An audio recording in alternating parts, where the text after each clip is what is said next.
Summer break had just started. Finally, no more homework, no more studying, and no more essays to write.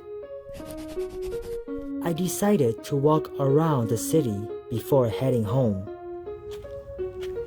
Since it was the day before summer break officially begins, why not enjoy myself instead of going straight to my boring home?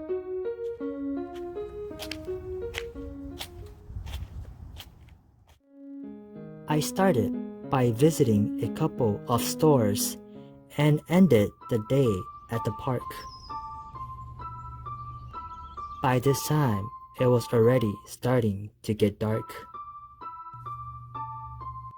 I was walking in the park, getting ready to head home when the corner of my eyes caught something. It was small and barely visible. The reason it caught my attention was because it was reflecting the sunset into my eyes. I was curious of what it was, so I decided to check it out.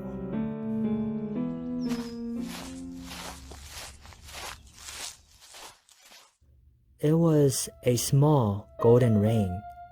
It looked like somebody must have dropped it.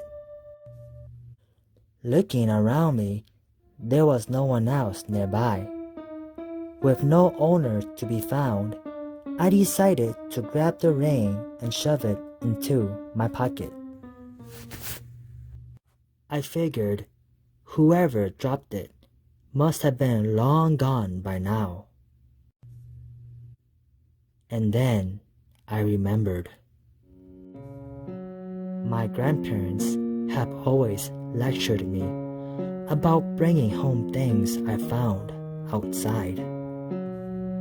They said that sometimes we can find cursed items on the ground, cursed by evil spirits trying to steal our soul. But I never believed it.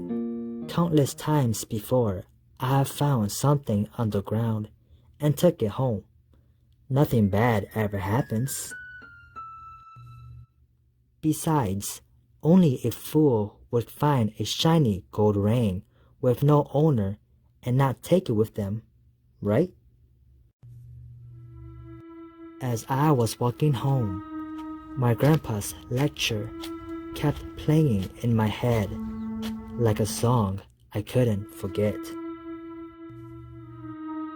Never take home anything you find on the ground. Never take home anything you find on the ground. Never take home anything you find on the ground.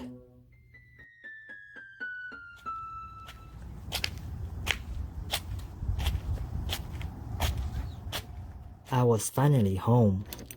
My parents were out at work and wouldn't be back until 7 in the morning. I went into the kitchen and took out the ring.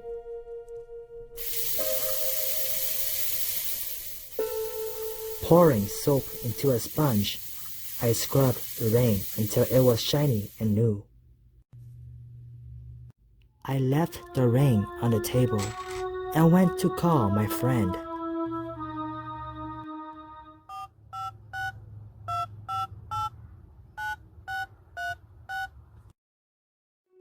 I wanted to see if he wanted to come by and play some video games. A few minutes later, my friend came knocking on my door.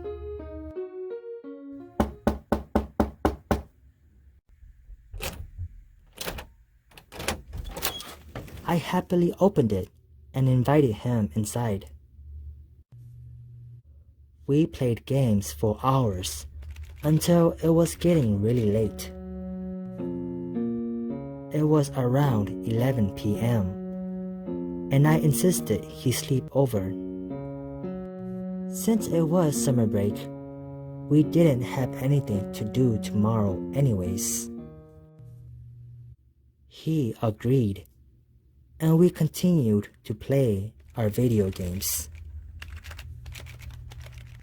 It was now around 2 in the morning. We were still playing video games until we were interrupted by the sound of my doorbell.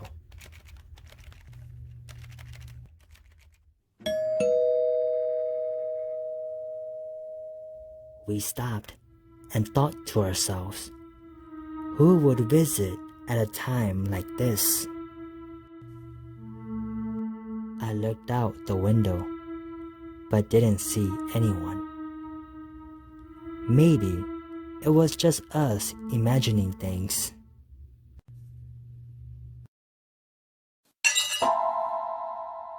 We heard the sound of plates falling from the kitchen. Concerned, we decided to see what happened.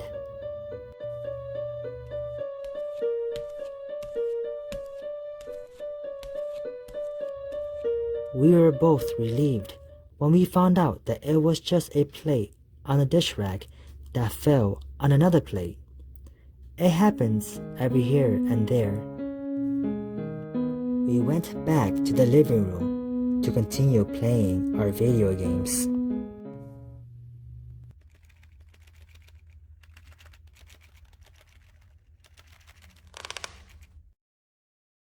There was a sound coming from the kitchen.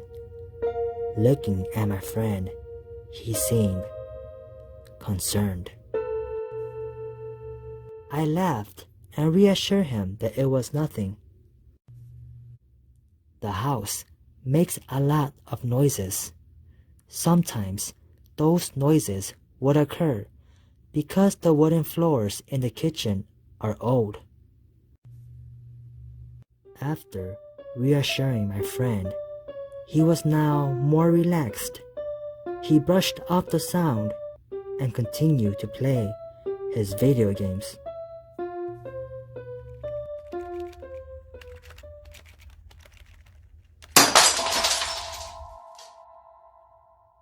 Once again, another sound came from the kitchen. This time, it sounded like a plate shattering on the ground. I went to investigate, and my guess was right. There were pieces of shattered plates everywhere.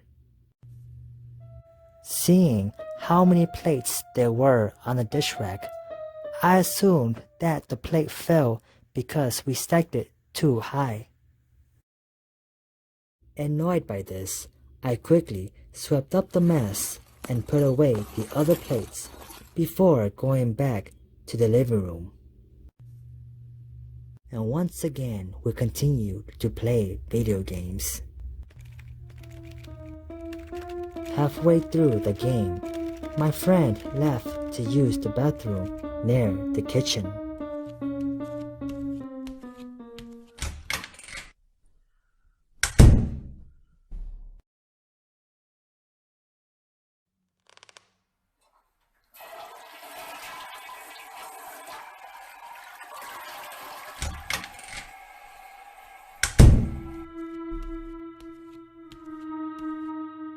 I was still playing my game when my friend came back. I turned my head to look at him. He just stood there quietly, looking as confused as ever. He finally opened his mouth and said, "I did not know that you had a sister." Now I was the one who was confused. I just stared at him, and finally I opened my mouth and said, "I don't." "Then who is that?"